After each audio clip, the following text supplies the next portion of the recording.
Alright guys, how you doing? Today you join me in the Cadillac ATS-V. Now this is a car that I've been meaning to drive in a video for quite a while now, but obviously with me being sick the other week that didn't actually help.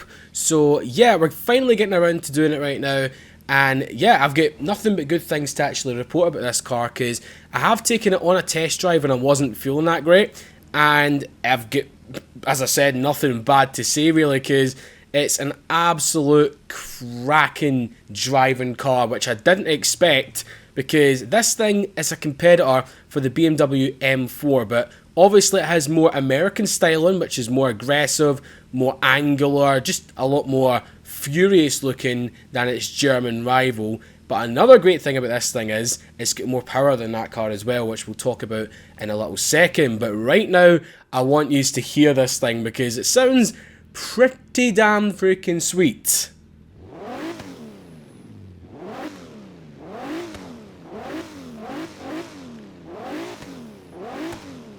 Now we know it spits flames, but anyway, this thing has a twin turbo 3.6 litre V6 pumping out 464 horsepower and 444 foot-pounds of torque. So yep, it is more powerful than the BMW M4 Coupe. And I think the GTS, I don't know about that one, might be wrong on that, but it's got the guts, man. It really, really does. It pulls you out of corners very, very nicely indeed.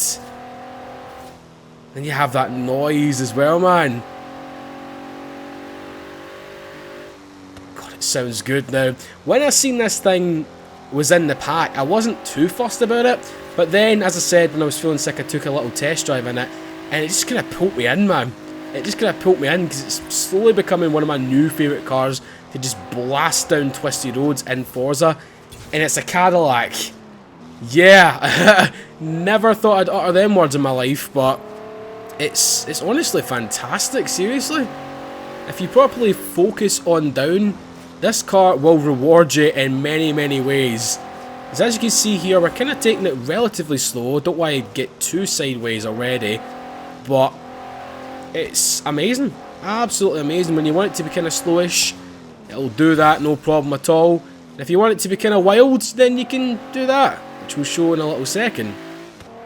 But before we continue the review, guys, I'd like to say this because there's been a few people in the comments saying, why are you reviewing the cars like you're reviewing them in real life? Now, one, I am not reviewing the cars like they're in real life. I'm reviewing the cars in-game because each car in-game has a different handling characteristic to them, because that's why I like Forza, because it would be a very, very dull game if all the cars handled the same. And two, it's just, I just like doing reviews, seriously, so yeah, that's all I've got to say to that. Just let me do my thing, please. Let me do my thing. Obviously, I'm not going to be lucky enough to freaking get a chance to drive one of these things or any of the cars ever that I drive in Forza, like the higher end ones, because I'm just not going to have that opportunity unless things just fucking take a complete 180, which I fucking highly doubt they will. But yeah, anyway, getting back to the Cadillac, I just wanted to address that, guys, so I do apologise if that kind of took you out of the review a wee bit, but yeah, it was kind of irritating me, so yeah, let's jump in the interior. Now this is one of my favourite parts about this car because they're kind of sitting up a little bit higher than normal in terms of sports coupes, because like the M4 and maybe like a Mercedes C63, you're kind of hunkered down and everything. You can't really, you can see out of the windscreen obviously, but you can see a lot more out of this, and I don't know why, it just puts you in a more of a controlling sort of mood. It's very, very, very good seating position in my opinion. In game, let's just highlight that again. In game, yeah. I mean, I'm 6'1", right? So I don't know what I'd be like in the real life car, because I kind of struggle to fit in most cars in terms of my height.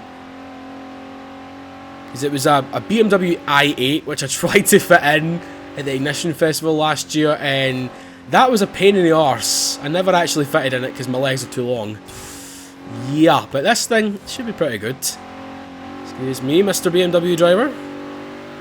Go and take the kids to freaking school. Right, so we're coming into the rainforest now. This will give us a little bit more of an opportunity to see how it properly grips.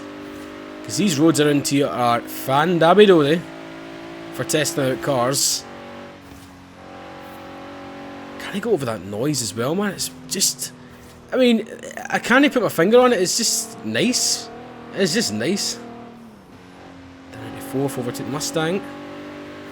The top speed in this thing is 185 miles an hour, and 0 to 60 is 4.2 seconds, which ain't that bad, man. Ain't that bad for a thing like this, because it does weigh 3,700 pounds, which is pretty damn weighty for a big sports coupe.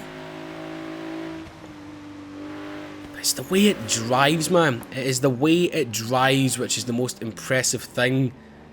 I don't know what it is about it. It's just direct. You just feel connected, even though it's in a game. Yeah, you just feel connected with it. Right, it's time to bring your arse out, sunshine. Here we go. Yes. Now, it doesn't hold the longest of drifts. It just holds enough just to make it fun. There we go. Nice kick of the clutch and the handbrake. Get it sideways for a bit longer than normal. Stop here. Handbrake, clutch. Down into third to keep it going. It's a well balanced car as well, man. I think it's like 51% of the weight goes to the front and then 49% goes to the rear. Handbrake. God, if you haven't driven this thing or tried to drift it yet, guys, then I highly, highly, highly recommend it. Because it is a peach. It is very, very good. Probably like the surprise of the pack for me, man, because it doesn't look like the most in-your-face vehicle ever. It actually looks pretty sedate, even though it is quite angular and stuff. But yeah, it's very, very... what's the word? Unexpected. There we go. That's a very good word for this car. It's a very unexpected car. Just the way it feels and handles. Now, there's the challenge that I've been looking for. M3. Now, I know that is the older E92 model, but we might give it a little bit of a bash with Tommy Boy right here. God, that thing does sound good, though. I mean, I miss the E92, man, for that V8. Such a good sounding car. But that's the way things are going now. We need to drop down to like V6s and twin turbos and everything to meet emission regulations, which kind of sucks. Goodbye, sonny boy. This is the corner which fucks me up every single time, so I'm going to slow myself right down. Now I know I can just cut right across there, but I'm not going to do that. The lag, Jesus Christ. Forza, what are you doing, man? That's it. Oh, he's gaining fast, man. You sneaky little bastard. You sneaky little bastard. Look at him. He's going for it and all, but he's going through the water. Ha ha ha. That's what you get. You cheating sod. So my quest for this video was kind of like to set out and see if the Cadillac ATS-V is better than a BMW M4 or just generally is it any good. And as you can probably tell by my reactions and just the general things that I've been telling you, it is a phenomenal car. Absolute phenomenal car. Anna is trying to get her word in as well, but I'm not going to fucking let her because she is a bitch. She's an absolute classy bitch. Apart from that, it accelerates very well, it freaking handles tremendously, and it's just an overall good package, man. Seriously, it's a really, really, really big contender for, like, taking the crown from the M4, which I know a lot of people never expected me to say, because I quite like the M4. It was one of my most driven cars in Horizon 2, but this... BMW, watch out, mate. Watch out, because you've got a deadly rival coming from the US, man. It's just great. God damn, man. Right, so we'll take it around our little handling circuit here, just to end off. God, the way it turns in, man.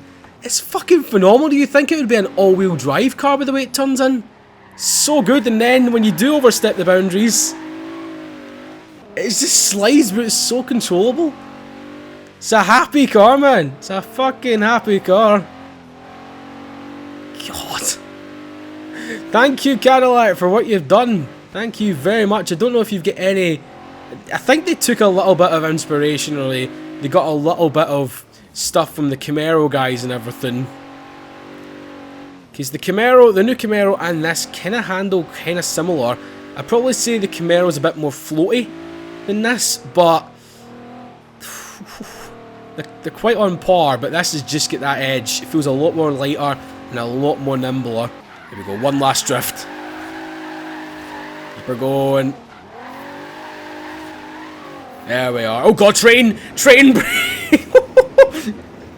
Fucking hell, that came out of nowhere. But anyway, guys, on that note, thank you very much for watching this review of the Cadillac ATS-V. Is it good?